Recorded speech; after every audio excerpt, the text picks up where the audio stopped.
So good morning everyone, and I welcome you all to Saurabh Pandey UPSC YouTube channel पे। If you are preparing for civil service examination, इस channel से ज़रूर से जुड़े and download Saurabh Pandey CSE app. तो Sunday का special issue आपका आता है साइंस से रिलेटेड साइंस, और संडे का टाइम थोड़ा फ्लेक्सिबल रहता है, यू ऑल आर अवेयर। तो आज के टॉपिक्स देख लेते हैं। पहला topic antibody dependent enhancement science tech. देखो काफ़ी कॉम्प्लेक्स डिस्कशन होता है संडे को, क्योंकि साइंस का स्पेशल इशू आता है, तो जो भी टॉपिक्स हैं उनको हमको जानना है, समझना है।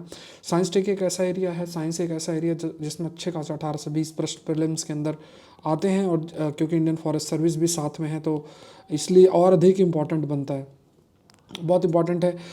इन टॉपिक्स को अगर आप गो थ्रू हों, 2 साल के टॉपिक्स में जब कवर करूँगा तो मैं आपको इन्फॉर्म करूँगा किस तरीके से हम लोग आगे प्रोसीड करेंगे इस साल के प्रीलिम्स के लिए। तो देखो आज के टॉपिक्स देख लो। Antibody dependent enhancement, serum protein, evolution of star, simian human immuno deficiency virus, और अर्बनाइजेशन एंड क्लाइमेट चेंज, ये सारे टॉपिक्स हैं। और निबंध का टॉपिक कल मैंने आपको दिया था, तो आप लोग आई होप आप लोगों ने ज़रूर से इसमें लिखा होगा। Saurabh Pandey UPSC Telegram channel पे आप लोग सेंड कर सकते हैं। कोई क्वेरी है इस नंबर पर आप मुझे रीच कर सकते हैं, बट मैसेज ही आप करिए।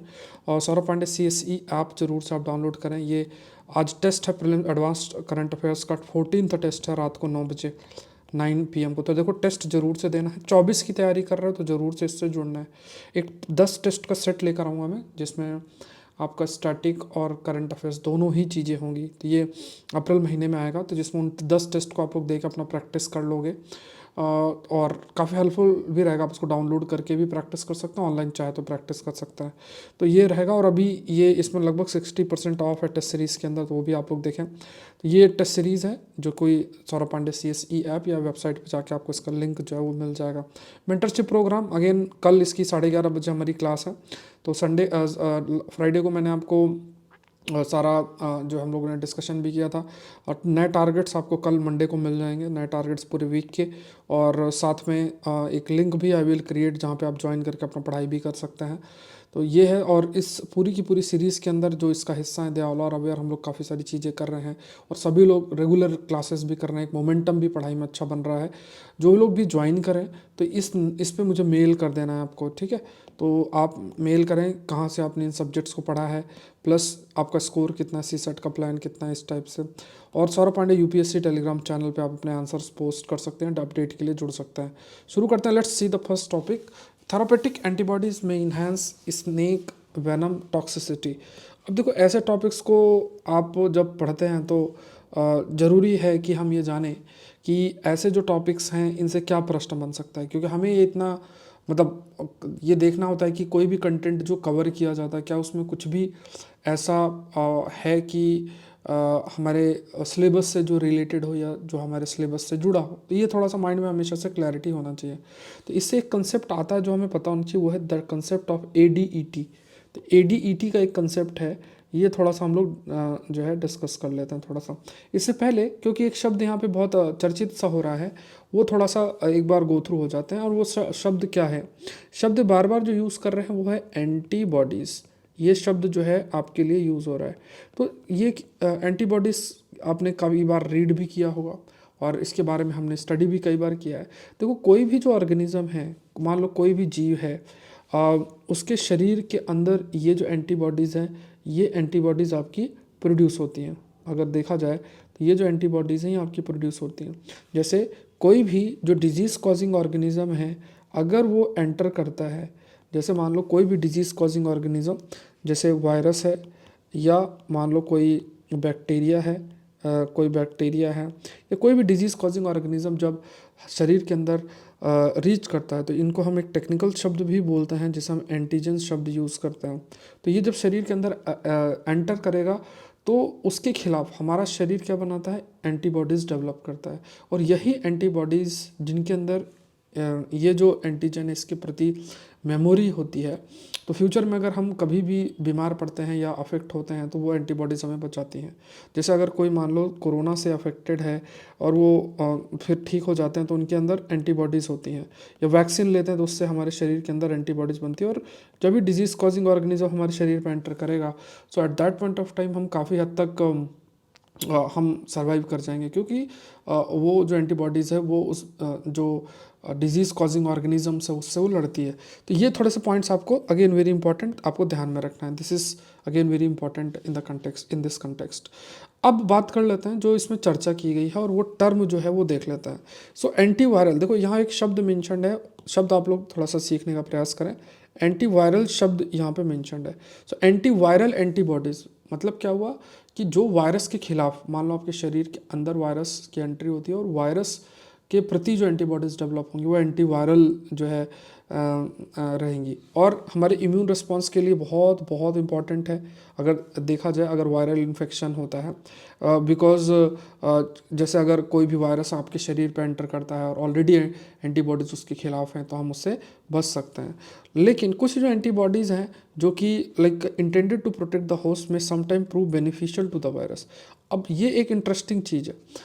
एंटीबॉडीज़ का कंसेप्ट क्या है? एंटीबॉडीज़ का जैसा अभी हमने कंसेप्ट देखा कि एंटीजन एंटर करता है, कोई फॉरेन पार्टिकल या डिजीज कॉजिंग ऑर्गेनिज्म हमारे शरीर पे एंटर करता है, तो शरीर पे एंटर करने के बाद हमारा शरीर उसके प्रति एंटीबॉडीज़ डेवलप करेगा और एंटीबॉडीज़ का पर्पस सिर्फ इतना है कि वो हमें इन मतलब फ्यूचर में उस डिजीज़ कॉजिंग ऑर्गेनिज्म, वायरस या बैक्टीरिया की वजह से जो बीमारी हो सकती है उससे हमें बचाएगा। इट मीन्स हमारी जो प्रतिरोधक क्षमता है या इम्यून रिस्पॉन्स के लिए these antibodies are really very important. तो यहाँ पे देखो इंटरेस्टिंग बात क्या बोली जा रही है, बोली ये जा रही है कि कहीं ना कहीं ये जो एंटीबॉडीज़ है कुछ ऐसे केसेस देखने को मिल रहे हैं कि ये जो एंटीबॉडीज़ हैं ये एंटीबॉडीज़ इंसान को बेनिफिट ना करके उस वायरस को बेनिफिट कर सकता है। अब ये इंटरेस्टिंग चीज़ है, ये एक नई चीज़ है जो हमें पता होना चाहिए। क्या ऐसा भी हो सकता है कि जो एंटीबॉडीज़ हमारे शरीर के भले के लिए है, जो हमें बचाने के लिए है, वो उससे ज़्यादा आप कह सकते हैं कि जो हमें बचाने के लिए है उससे ज़्यादा वो उस ऑर्गेनिज्म के लिए ज़्यादा बेनिफिट हो, जैसे वायरस के लिए ज़्यादा बेनिफिट आप क्या हो सकता है। तो ऐसी जो स्थिति है, अगर ऐसी स्थिति होती है, अगर ऐसा कुछ देखने को मिलता है तो इसके लिए एक टेक्निकल टर्म यूज़ होता है, that is antibody dependent enhancement antibody dependent enhancement. और इसमें कुछ जो वायरस एंटीबॉडी इम्यून कॉम्प्लेक्सेस उसका इंटरेक्शन होता है, वायरस और एंटीबॉडी इम्यून कॉम्प्लेक्सेस जैसे कुछ ऐसे कंपोनेंट्स हैं उनका लिंक होता है और उसके बाद ही वायरस और अधिक मजबूत होकर आपके शरीर को इन्फेक्ट जो है वो करता है। तो ये एक थोड़ा सा टर्म हमें याद रखना है। जैसे सपोज करो कोई प्रश्न है कि which of the following statement is are true about antibodies. अब यहाँ पे देखो स्नेक वेनम पे चर्चा की गई। अब आपको इंटरेस्ट है आप रीड कर सकते हैं, वीडियो देख सकते हैं, सब कुछ है। लेकिन जो एक मुझे टर्म लगता है कि जो हमें पता होना चाहिए, जो इसे कंटेक्स्ट या कंटेंट निकल कर आता है जिसमें यूपीएससी का प्रश्न बन सकता है, वो यही है, that is antibody dependent enhancement. ये एक शब्द है जो पता। और मान लो कोई प्रश्न आता है रिलेटेड विथ एंटीबॉडीज और ये आपसे पूछा जाता है, सपोज जो क्वेश्चन है वो एक क्वेश्चन है कि which of the following statement is are true about antibody, और उसमें एक स्टेटमेंट ये भी है कि एंटीबॉडीज़ जो है वो वायरस को आप कह सकते हैं वायरस को बेनिफिशियल भी वायरस के लिए कई बार हो सकते हैं। तो उसमें आपको समझना है कि that statement is correct. Let's move to the next topic. यहाँ से एक टॉपिक निकल कर आता है, वो है that is the serum protein change could provide long it could provide a long Covid. Long Covid मतलब आप लोगों को पता ही हो, कमेंट सेक्शन बताओ लॉन्ग कोविड का मतलब क्या होता है। एक कमेंट सेक्शन बताओ कि एक रिसेप्टर होता है ह्यूमन सेल के अंदर जिसका नाम ए से स्टार्ट होता है, वो कौन सा है। चलो देख लेते हैं। ब्लड सैंपल को एनालाइज करते हुए एनालाइज किया गया है और उसमें कुछ चीज़ें हाईलाइट की गई हैं, that is with a long Covid a debilitating conditions with unknown causes has revealed serum protein changes as the likely culprit. The finding highlights potential biomarker for long COVID diagnosis and could yield insight into the treating condition. देखो अब यहाँ पे थोड़ा सा complex है, क्या बातें बोल रहे हैं। देखो कॉपी मत करना पूरा, ऐसे शब्द आप डायरेक्ट कॉपी कर लोगे तो हो सकता है थोड़ा आपको दिक्कत हो समझने में। और एक चीज़ और भी बता देता हूँ कि एक मैगज़ीन जो मैं फ्री निकालता हूँ जिसका नाम है geography environment science GES reporter, Saurabh Pandey UPSC.com पे आपको मिल जाएगी। तो एटलीस्ट इसको पढ़ना शुरू करो। अगर आप इस साल के लिए कर रहे हैं या अगले साल के लिए कर रहे हैं तो पूरा कंटेंट कंपाइल्ड होता है ज्योग्राफी एनवायरनमेंट साइंस के करंट अफेयर्स का, तो ये फ्रीली अवेलेबल है, तो आप गो थ्रू होना। अब देखो हमारे लिए एक शब्द मेंशन्ड है, एक शब्द मेंशन्ड है वो है लॉन्ग कोविड, और दूसरा शब्द जो हमारे लिए मेंशन्ड है वो है बायोमार्कर। तो ये दो चीज़ें हैं जो हमको पता होना चाहिए। We need to know about these two terms. देखो पहली चीज़ तो समझो बायोमार्कर क्या होता है। लॉन्ग कोविड का मतलब हो गया कि जैसे जो कोविड से इन्फेक्टेड थे और बाद में भी वो सिम्टम्स विजिबल हैं, तो वो काफ़ी समय तक तो वो लॉन्ग कोविड का केस हो जाता है। बायोमार्कर का मतलब क्या होता है, इसको ध्यान सुनना बायोमार्कर के बारे में। देखो मार्कर शब्द क्या होता है, जैसे मान लो एक प्लेन बोर्ड है, एक पूरा का पूरा एक बड़ा सा बोर्ड है, ठीक है, वाइट बोर्ड है, इसमें आपने ऐसे लगा दिया, ऐसे लगा दिया, तो ये एक मार्क हो गया। और सपोज़ करो आपकी आंखों में पट्टी बांध दी गई और आप अपने शहर में, अब आँख में पट्टी बांध के आप जो है आपको ले जाया गया हेलीकॉप्टर में और एक सड़क पे उतार दिया गया। अब वो सड़क जैसे आपके एरिया की सड़क है वैसी ही सड़क है, बट आप देख रहे हो कि यार मेरा गांव तो है ही नहीं पास में। फिर आप थोड़ी देर चल रहे हो चल रहे हो चल रहे हो और आप चलते ही आपने हवा महल देख लिया। हवा महल देखते ही आपको लगा अरे यार ये तो जयपुर में मैं आ गया। तो देखो आपको वैसे तो नहीं पता आप कहाँ हो, लेकिन जब आपने एक चीज़ देख ली कि अच्छा हवा महल से आपने तुरंत कंक्लूड कर दिया कि आप जयपुर में हो। ऐसे ही क्या होता है, शरीर के अंदर ऐसे बहुत सारे मॉलिक्यूल्स होते हैं, अगर उनका प्रेजेंस है, इससे हमारे शरीर की एक कंडीशन या किसी बीमारी की एक कंडीशन या कुछ भी हमारे शरीर के बारे में जानकारी मिल जाती है। तो ऐसे जो लिविंग मॉलिक्यूल्स प्रेजेंट होते हैं या कुछ ऐसी स्थिति जो लिविंग एस्पेक्ट से रिलेटेड है, जो कि हमें लार्ज पिक्चर प्रोवाइड करे, उन्हें हम बायोमार्कर बोलते हैं। ये थोड़ा सा आपको अंडरस्टैंड जो है करना है। तो ये सीरम प्रोटीन के लिए भी काफ़ी स्टडी की गई और उसमें भी इन्होंने कुछ पॉइंट्स हाईलाइट किए हैं रिलेटेड विथ लॉन्ग कोविड। अभी हमें क्या जानना है, वो हमें जानना है अबाउट द सीरम प्रोटीन, आखिर सीरम प्रोटीन कौन है। तो ये बेसिकली अगर आप देखोगे, जैसे ये डायग्राम से आपको क्लियर और हो जाएगा, जैसे पूरा का पूरा ब्लड है, ब्लड के अंदर ब्लड प्लाज्मा होता है, रेड ब्लड सेल्स होते हैं, और एक ये जो कोट होता है, कोट मतलब कि जैसे हमारे शरीर के अंदर मान लो कोई कट जाए, मान लो स्किन कट जाए और खून निकलता है, फिर ब्लड क्लॉटिंग होती है। तो जब आप ब्लड से ये ब्लड क्लॉट वाला चीज़ हटा देते हो और जो दूसरा मटेरियल बचेगा, तो उसको हम सीरम बोलते हैं, we call it as serum. और उसमें जो प्रोटीन है प्रेजेंट होती है, उसे हम सीरम प्रोटीन जो है उसको हम सीरम प्रोटीन बोलते हैं। तो सीरम प्रोटीन क्या है, ये एक ऐसा फ्लूइड है, आप कह सकते हैं it's a component of blood, and इसका कोई like and solvent component of the blood which does not play a role in the clotting. मतलब उस चीज़ को जो आप कह सकते हैं जो क्लॉटिंग में जिसका रोल नहीं है, उस चीज़ को रिमूव कर दिया जाता है, या फिर ब्लड में वो हिस्सा आप हटा दो जो ब्लड क्लॉटिंग में जिसका रोल होता है, तो बाकी सीरम आपका बचता है। तो सीरम प्रोटीन की क्लासिफिकेशन आप करो तो जैसे एल्बुमिन है या ग्लोबुलिन है, ये आपका दिस इज सीरम प्रोटीन। ये क्या है, this is serum protein. Albumin जो है ये सबसे ज़्यादा बड़ी प्रोटीन है जो सीरम में आपकी प्रेजेंट होती है। ये छोटी छोटी चीज़ें हैं, इसमें देखो मेंस का कोई प्रश्न नहीं बनेगा, बट प्रीलिम्स के लिए बहुत इंपॉर्टेंट है। ये प्रीलिम्स के लिए आपको आदत पढ़नी चाहिए ऐसे टॉपिक्स पढ़ने की। एंड इसमें कुछ और भी छोटे मॉलिक्यूल्स प्रेजेंट जो है रहते हैं, एंड ये और भी इंपॉर्टेंट है for keeping fluid from leaking out from the blood vessels. ये भी है कि जैसे ब्लड वेसल से कोई फ्लूइड, जैसे जो धमनियाँ होती हैं और जहाँ से खून बहकर जाता है, उससे कोई कुछ चीज़ लीक ना करे या ब्लड लीक ना करे टिश्यू के अंदर, तो इस चीज़ को रोकने का काम भी सीरम के द्वारा किया जाता है। सीरम टोटल प्रोटीन एक शब्द यूज़ होता है, जिसे हम टोटल प्रोटीन शब्द भी जनरली यूज़ करते हैं। तो एक तो देखो सीरम टोटल प्रोटीन होता है, या जनरली टोटल प्रोटीन भी हम कहते हैं। तो यहाँ पे जो प्रोटीन्स प्रेजेंट है सीरम के अंदर ओवरऑल उसे हम टोटल प्रोटीन शब्द भी बोलते हैं। जैसे मान लो आपसे पूछे कि टोटल प्रोटीन शब्द अभी रिसेंटली न्यूज़ में था, तो ये क्या है, तो आपको आइडिया होना चाहिए। अच्छा, टोटल प्रोटीन मतलब जो प्रोटीन सीरम के अंदर प्रेजेंट है, उसके लिए एक ऐसा ही शब्द यूज़ होता है, दैट इज़ टोटल प्रोटीन। अब इसमें बहुत डिफरेंट टाइप्स ऑफ प्रोटीन है, जैसे अभी हमने देखा एल्बुमिन है, वैरायटी ऑफ ग्लोबुलिन्स हैं, ये डिफरेंट प्रोटीन्स भी आपकी प्रेजेंट है। नेक्स्ट देखते हैं, आइदर मैसिव न्यूट्रॉन स्टार और low mass black hole found. ये एक टॉपिक आता है, ये इस पर आप देखोगे तो इस बार भी, पिछली बार भी आपका देखोगे मैच द फॉलोइंग करके और नेबुला और पता नहीं क्या क्या करके एक प्रश्न फ्रेम आपके लिए हुआ था, और वो हमने काफ़ी डिस्कशन भी किया था, प्रीलिम्स के पेपर में आया था। ये बहुत इंपॉर्टेंट है। एक चीज़ और है इंटरेस्टिंग, जो समझना है, बहुत इंपॉर्टेंट। आप देखोगे कई सारे जो स्ट्रैटेजी वीडियोस आते हैं, जब हम एकदम से प्रिपरेशन एकदम शुरुआत ही करते हैं, तो देखो ये चीज़ें ये नहीं करना है। और जब भी सजेशंस आपको मिलेंगे, और जैसा मैंने आपको हमेशा से कहा है कि जब भी सजेशंस आपको दिए जाएंगे, आप उसके प्रैक्टिकल एस्पेक्ट पे काम करना है। जैसे बोलेंगे आपको पढ़ना चाहिए, आपको 8 घंटे पढ़ना चाहिए, आपको इस टाइप से करना चाहिए, बट प्रैक्टिकल पढ़ना चाहिए, क्या पढ़ना चाहिए, 8 घंटे पढ़ना चाहिए तो इसके कैसे अपनी स्टडी की प्लानिंग करना चाहिए, ये किताबें पढ़ो तो इसको कैसे कवर कर रहे, कौन सी किताब कैसे अप्रोच करें। तो ये जो प्लानिंग है ना, ये प्लानिंग पे आपको प्लानिंग के बेसिस में पढ़ना बहुत इंपॉर्टेंट है। क्योंकि देखो आज के समय पे बहुत ज़्यादा ऐसा कंटेंट अवेलेबल है। आप देखोगे एक फेमस यूट्यूबर है, उन्होंने कोचिंग से रिलेटेड एक वीडियो भी क्रिएट किया, किसी ने मुझसे शेयर किया था। तो आप ये मत समझना, बड़े बड़े जो संस्थाएं होती हैं, बड़ी बड़ी जो संस्थाएं हैं या जो भी है, क्योंकि मैंने वीडियो का कंटेंट तो नहीं सुना है कि वीडियो के अंदर क्या बोला गया क्या नहीं बोला गया है, लेकिन एक चीज़ आपको ये समझना है, ये बहुत इम्पॉर्टेंट हमें जो मानना चाहिए कि हम जब भी तैयारी करें या जब भी हम पढ़ाई करें, क्योंकि हम एक एस्पिरेशन के तहत कुछ गोल को की अगर हम प्राप्ति करते हैं तो वहाँ पे हमें एक लेवल ऑफ कॉम्पिटेंसी जो है वो अचीव करनी है। जैसे अगर आप सिविल सर्विस का एग्ज़ाम को क्रैक आप करना चाहते हैं तो आपके अंदर का एप्टीट्यूड या जो पढ़ाई का लेवल है वो कुछ इस प्रकार का हो कि आप जो सिलेबस मौजूद है उसको भी पूरा करें और कॉम्पीट करके आप रैंक लेकर आएँ।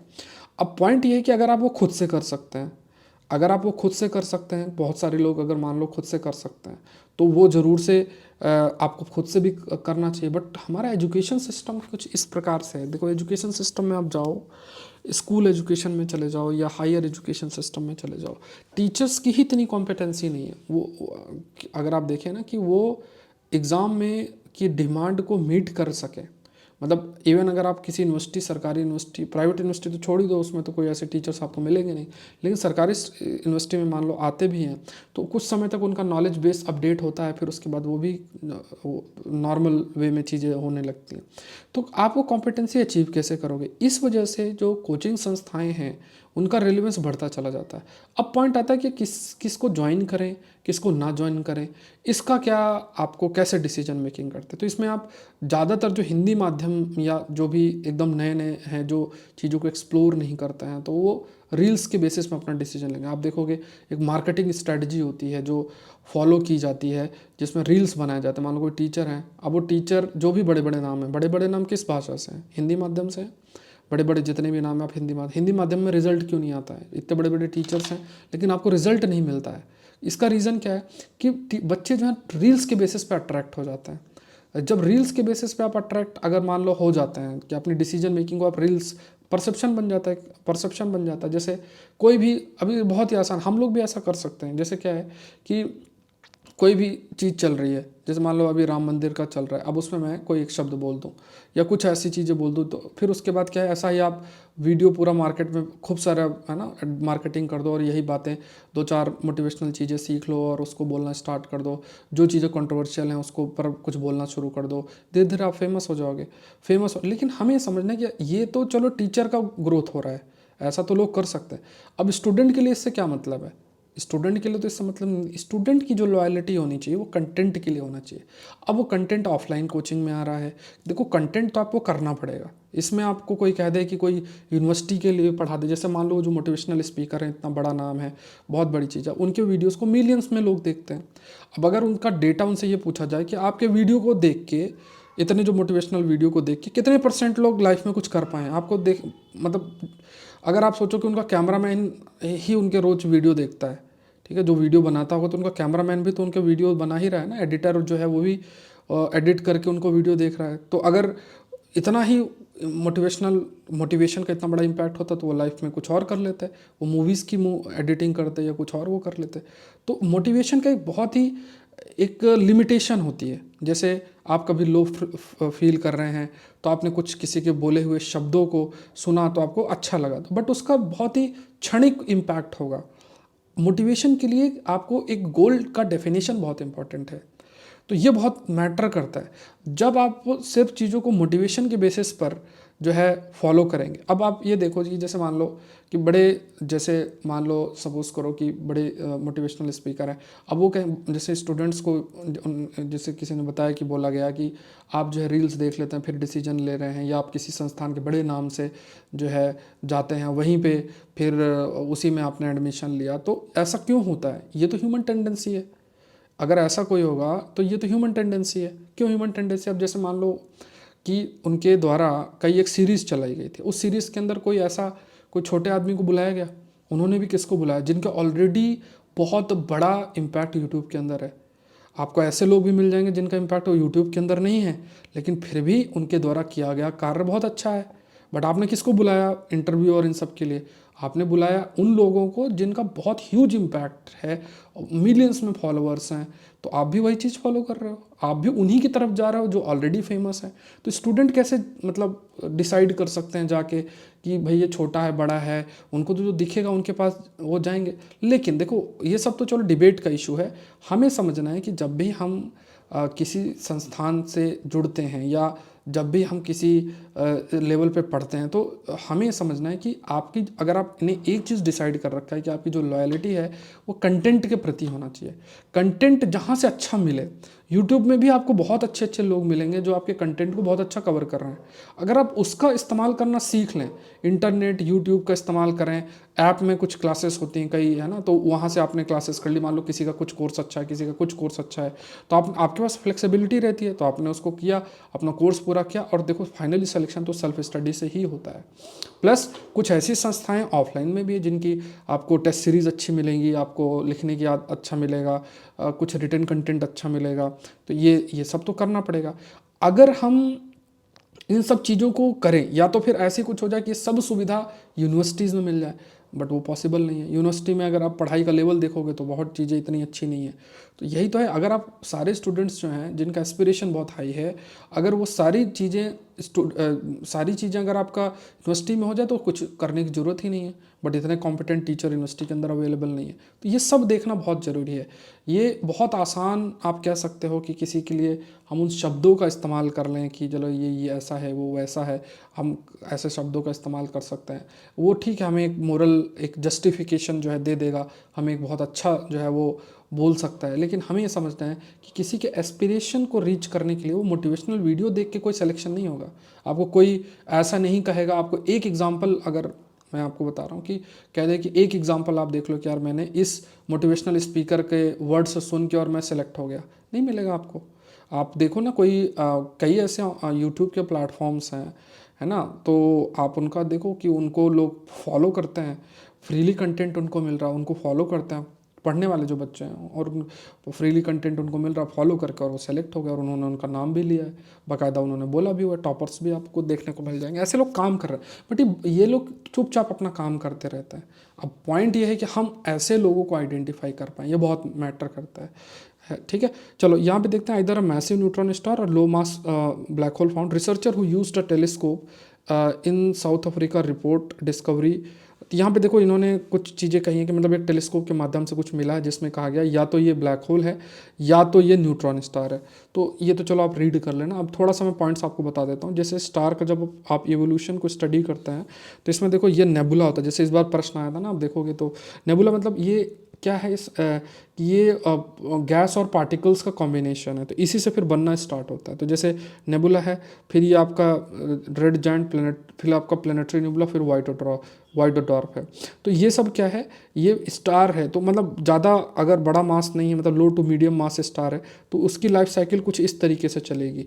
और अगर मान लो कि बहुत हाई मास का है तो वो पहले रेड सुपर जायंट बनेगा, सुपरनोवा मतलब एक्सप्लोजन होगा, फिर या तो वो न्यूट्रॉन स्टार बनेगा या तो ब्लैक होल बनेगा। हाई मास स्टार न्यूट्रॉन स्टार बनेंगे, और भी ज़्यादा बड़ा मास का स्टार है तो ब्लैक होल बनेगा। ठीक है, ये ध्यान में रखना। Let's move to next topic. 3 bodies protect animals from HIV like infections. 3 जो बॉडीज़ हैं आपकी, 3 bodies protect animals from HIV like infection. 3 bodies नहीं, 3 एंटीबॉडीज़ प्रोटेक्ट। अब इसमें कुछ एक शब्द मेंशन है, वो थोड़ा सा हम लोग देख लेते हैं। तो 3 डिफरेंट एंटीबॉडीज़ हैं जो आइसोलेट की गई हैं, जो कि like they can help from infection, जो कि सीमियन ह्यूमन इम्यूनोडेफिशिएंसी वायरस है। तो ये सीमियन ह्यूमन इम्यूनोडेफिशिएंसी वायरस, तो ये है। जैसे इम्यूनोडेफिशिएंसी HIV जिसे हम एक शब्द यूज़ करते हैं, तो वो भी ह्यूमन इम्यूनोडेफिशिएंसी वायरस ही है। एंड यहाँ पे इसकी वर्किंग के बारे में कुछ हाईलाइट किया गया। तो पहले हमें ये जानना है कि जो सीमियन इम्यूनोडेफिशिएंसी वायरस है, ये ऐसे वायरस हैं जो कि बहुत सारे नॉन ह्यूमन प्राइमेट्स जैसे बंदर और इन सबको काफ़ी अधिक इन्फेक्ट करता है। एंड ये सोर्स है ह्यूमन इम्यूनोडेफिशिएंसी वायरस का। HIV का सोर्स भी इसी वायरस को कंसिडर किया जाता है। तो अभी ये आप याद रखना है सीमियन इम्यूनोडेफिशिएंसी वायरस क्या है। और अभी इसके लिए मतलब कुछ हाईलाइट किया गया कि कुछ एंटीबॉडीज़ को एक्सट्रैक्ट करके और पॉसिबल है कि इस वायरस से डील किया जा सकता है। नेक्स्ट देखते हैं, अर्बनाइजेशन इन भुवनेश्वर इम्पैक्ट विंटर टेम्परेचर। तो ये एक टॉपिक आपके लिए बनता है, अर्बनाइजेशन इन भुवनेश्वर इम्पैक्ट्स विंटर टेम्परेचर। तो ये एक इम्पॉर्टेंट टॉपिक आपके लिए फ्रेम होता है, उसको देख लेते हैं अर्बनाइजेशन। तो देखो अर्बनाइजेशन की वजह से तो इसमें थोड़ा सा कुछ मैं आपको कंटेक्स्ट दे लेता हूँ। अच्छा, संडे का हमारा टाइम थोड़ा फ्लेक्सिबल रहता है, लेकिन बाकी मंडे टू सैटरडे वही 9, साढ़े 9, 9, साढ़े 9 तक आपका वीडियो अपलोड हो जाता है, क्योंकि मुझे पहले कंटेंट अच्छे स्लाइड्स आपके लिए बनानी होती है और उसके बाद रिकॉर्ड करके अपलोड करना होता है। और आप अगर इस साल का एग्ज़ाम दे रहे हैं ना, तो कोशिश करें कि मिस ना करें। मतलब आपको मैंने सजेशंस भी दिए हैं कि आप सेशन को पूरा देखें और फिर PDF का यूज़ कर सकते हैं, है ना। लेकिन ये काम आपको 1-1.5 महीने पहले करना है। अभी तो नोट्स बनाते रहो, नहीं बनाएंगे तो पुरानी जितनी भी पढ़ी हुई चीज़ें हैं वो आपके लिए फिर आपको मतलब हेल्प नहीं करेगी। अब जैसे अर्बनाइजेशन GS पेपर 1 का टॉपिक है, मेंस का बहुत इंपॉर्टेंट टॉपिक है। और सिटीज़ एंड अर्बनाइजेशन, ये GS पेपर 1 में अच्छा प्रश्न इसमें बन सकता है। तो यहाँ पे देखते हैं, अब थोड़ा सा डिस्कशन कर लेते हैं जो आज के समय में हम लोग ग्रोथ अचीव करना चाहते हैं। अब आप देखो कि आज के टाइम पे क्या हो गया है कि जो भी सिटीज़ हम लोग बना रहे हैं ना, जितनी भी सिटीज़ हैं, तो वो सिटीज़ एक कॉन्क्रीट जंगल सी बन रही हैं। बड़ी बड़ी बिल्डिंगें हैं। अब जैसे मैं आपको दिखाता हूँ, तो ये बड़ी बड़ी बिल्डिंगें हम बना रहे हैं। जहाँ पहले वेटलैंड्स, पॉन्ड्स और ये सब होते थे, तो वहाँ अब बड़ी बड़ी बिल्डिंगें बन गई हैं। अब इससे क्या हो रहा है कि जैसे सपोज़ करो सूरज की रोशनी अगर कंक्रीट उसमें पड़ेगी तो ज़्यादा एब्जॉर्ब होगी। सूरज की रोशनी यहाँ पड़ेगी तो ये कंक्रीट इसको एब्जॉर्ब करेगा। सूरज की रोशनी यहाँ पे ट्रैप हो जाएगी, यहाँ से ट्रैप हो जाएगी, ठीक है। और इसके लिए एक टर्म भी हम यूज़ करते हैं जिसे हम अर्बन हीट आइलैंड्स बोलते हैं। अब ये क्या है कि ये पूरा का पूरा जो ये अर्बन एरिया है ये गर्म होता चला जाएगा, क्योंकि जैसे जैसे आप अर्बनाइजेशन की तरफ जा रहे हो तो हम क्या कर रहे हैं, हम इकोलॉजिकल स्पेस तो ख़त्म कर रहे हैं। इकोलॉजिकल जो चीज़ें हैं उसको ख़त्म कर रहे हैं, मतलब आप वाटर सोर्सेस जो हैं उनको ख़त्म कर रहे हैं। आप ट्रीज़ और उनको हटा के और जो थोड़ा सुंदर देखने में है वैसे लगा रहे हैं। आप ट्रीज़ को घास से रिप्लेस कर रहे हैं, पार्क वर्क बना के, और उससे फिर हम सोचते हैं ग्रीनरी है। तो ट्रीज़ का अपना रोल है, वाटर बॉडीज़ का अपना रोल है, और पूरा एरिया है। जैसे कि एक कंक्रीट स्ट्रक्चर है तो बैलेंस करना नॉन कंक्रीट स्ट्रक्चर। बट हम हर एरिया में देखें तो हम क्या कर रहे हैं कि हम जो अर्बन स्पेस है उसे हम ह्यूमन सेंट्रिक उसका डेवलपमेंट कर रहे हैं। एक तो हम ह्यूमन सेंट्रिक कर रहे हैं और उसका कॉन्क्रीटाइजेशन कर रहे हैं। ये चीज़ बहुत इंपॉर्टेंट है। उसका क्या कर रहे हैं, हम कॉन्क्रीटाइजेशन कर रहे हैं और ह्यूमन सेंट्रिक डेवलपमेंट जो है वो हम कर रहे हैं। सो ये एक ऐसी चीज़ है जो कि थोड़ा सा देखने वाली चीज़ आपकी बन जाती है। सो we can say more than half of the world population जो है वो अब सिटीज़ के अंदर है। ये फैक्ट आप याद रखना है। और क्योंकि सिटीज़ के अंदर है और सिटीज़ बेसिकली क्लाइमेट की वजह से अफेक्ट हो ही रही हैं। सो इतनी बड़ी जो आप कह सकते हैं कि क्योंकि इतने लार्ज पॉपुलेशन आपकी वहाँ प्रेजेंट है, लार्ज पॉपुलेशन वहाँ रह रही है, तो बिकॉज ऑफ दैट फैक्ट, क्योंकि एक लार्ज पॉपुलेशन हमारी वहाँ पे प्रेजेंट है सिटीज़ के अंदर रह रही, तो ये जो क्लाइमेट चेंज, ग्लोबल वार्मिंग, और इससे जो पूरा का पूरा सिटी गर्म हो रहा है, तो इससे काफ़ी हद तक जो लोग हैं that they will also be affect. तो सिटी लगभग कंट्रीब्यूट करती है 80% ग्लोबल GDP में, 75% ग्रीन हाउस गैस एमिशन में। तो ये फैक्ट आप थोड़ा सा यूज़ कर सकते हो। अब यहाँ पे ये भी कहा गया कि जो नेशनली डिटरमाइंड कंट्रीब्यूशन है या नेशनल एडाप्टेशन प्लान है, जैसे नेशनल डिटरमाइंड कंट्रीब्यूशन में ये देशों ने कहा कि ये सारे टारगेट्स हैं, इतना हम ग्रीन हाउस गैस एमिशन को रिड्यूस करेंगे, मतलब क्लाइमेट रिलेटेड कुछ टारगेट्स हैं, तो उसमें जो सिटीज़ का रिप्रेजेंटेशन है वो नहीं है। एडाप्टेशन प्लान में भी सिटीज़ का रिप्रेजेंटेशन है, उस पर और फोकस करने की ज़रूरत है। तो यहाँ पे क्या है कि बिना सिटीज़ को में चीज़ों को बदले, जिस तरीके से अर्बनाइजेशन हो रहा है, अगर हम उसको ही बदलाव ना करें या उस पर हम चेंजेस ना करें, तो जो चैलेंज है क्लाइमेट का उससे डील करना भी आसान नहीं होगा। सो रिसेंट टाइम में देखा जाए तो inclusion of 11 sustainable development goals, और कुछ ऐसे गोल्स हैं जो कि सिटीज़ पर फोकस्ड हैं, तो ये हाईलाइट कर रहा है about the importance of cities. फिर U20 का जो फॉर्मेशन है G20 के विद इन, जिसमें ये कहा गया कि सिटी लेवल एक्शन प्लान को हमें डेवलप करना चाहिए, इसलिए टॉपिक और भी इम्पोर्टेंट हो सकता है कि सिटीज़ लेवल पे काफ़ी अधिक क्लाइमेट चेंज और का इम्पैक्ट, और जिस तरीके से हम अर्बनाइजेशन का मॉडल अपना रहे हैं तो और चैलेंज बन जाता। फिर आपके लिए कहा गया कि ministerial meeting on urbanisation climate changes COP28 stress the importance and role of cities in achieving climate change mitigation and adaptation target.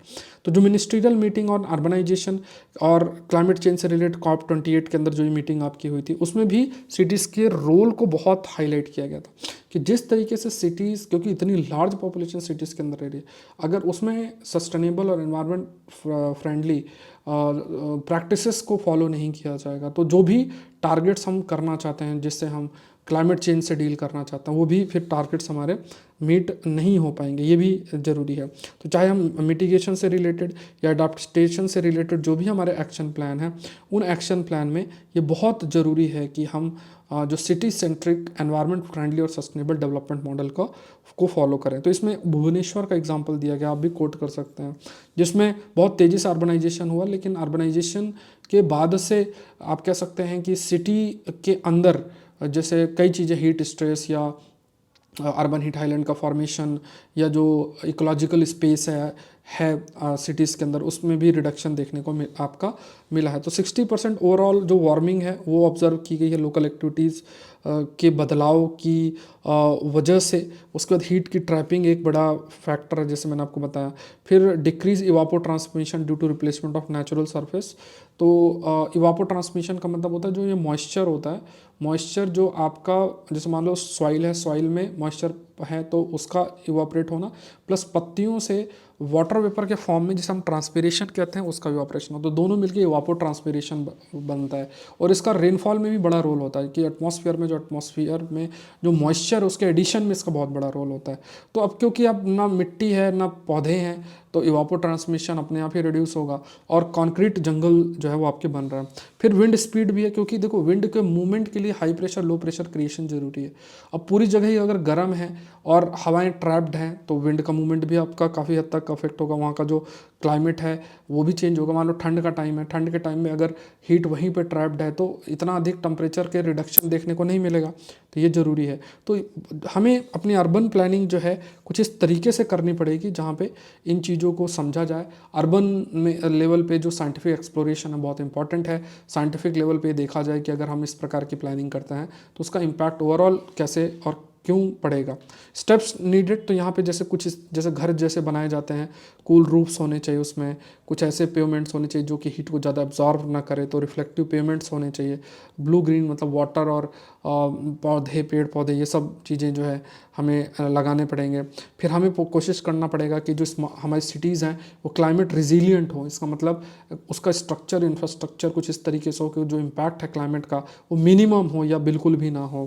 तो ये सब चीज़ें ज़रूरी होगी तभी, क्योंकि अर्बन पॉपुलेशन तेज़ी से बढ़ रहा है, अर्बनाइजेशन तेज़ी से बढ़ रहा है, तो इन सब को मीट करने के लिए हमें कुछ ये साइंटिफिक चेंजेस करने पड़ेंगे। You can download Saurabh Pandey CSE app, आप लोग डाउनलोड कर लेना।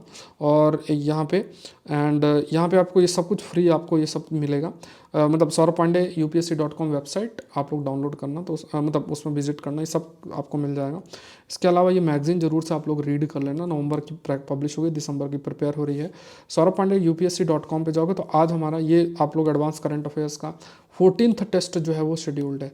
तो आपको क्या करना है कि जो 14th टेस्ट शेड्यूल्ड है, तो यहाँ पे जो ये 14th टेस्ट आपका शेड्यूल्ड है ना, तो ये रात को 9 बजे 9 PM को आपका ये टेस्ट शेड्यूल्ड है, तो ये ध्यान रखना है। संडे को शेड्यूल्ड है, it is scheduled on Sunday, ये ध्यान रखना है, ठीक है। तो ये भी इसमें ऑफर भी चल रहा है, 50% ऑफ भी है, तो आप लोग 60% हुआ, तो आप लोग देख लेना। प्रीलिम्स मेंटरशिप प्रोग्राम, इस पर मैंने काफ़ी चर्चा कर रखी है। एग्रीकल्चर ऑप्शनल भी आपका रन कर रहा है। ये सारी चीज़ें करंट अफेयर से रिलेटेड चीज़ें भी अभी आपको रहेंगी, तो करंट अफेयर्स से रिलेटेड चीज़ें अभी आएंगी तो वो सब मैं इन्फॉर्म करूँगा। Agriculture, IR, science technology, current affairs, ये सब टॉपिक्स जो हैं वो आएंगे कोर्सेज, तो उसके बारे में जानकारी मैं आपको दे दूंगा। सौरभ पांडे UPSC जो टेलीग्राम चैनल उस पर आप ज़रूर से जुड़ें और जो है अपने जो आंसर पोस्ट करना है वो ज़रूर से करें। प्लस आपको इस सेशन का PDF भी वहीं से मिलेगा। मिलते हैं नेक्स्ट सेशन के अंदर। Thank you everyone, thank you.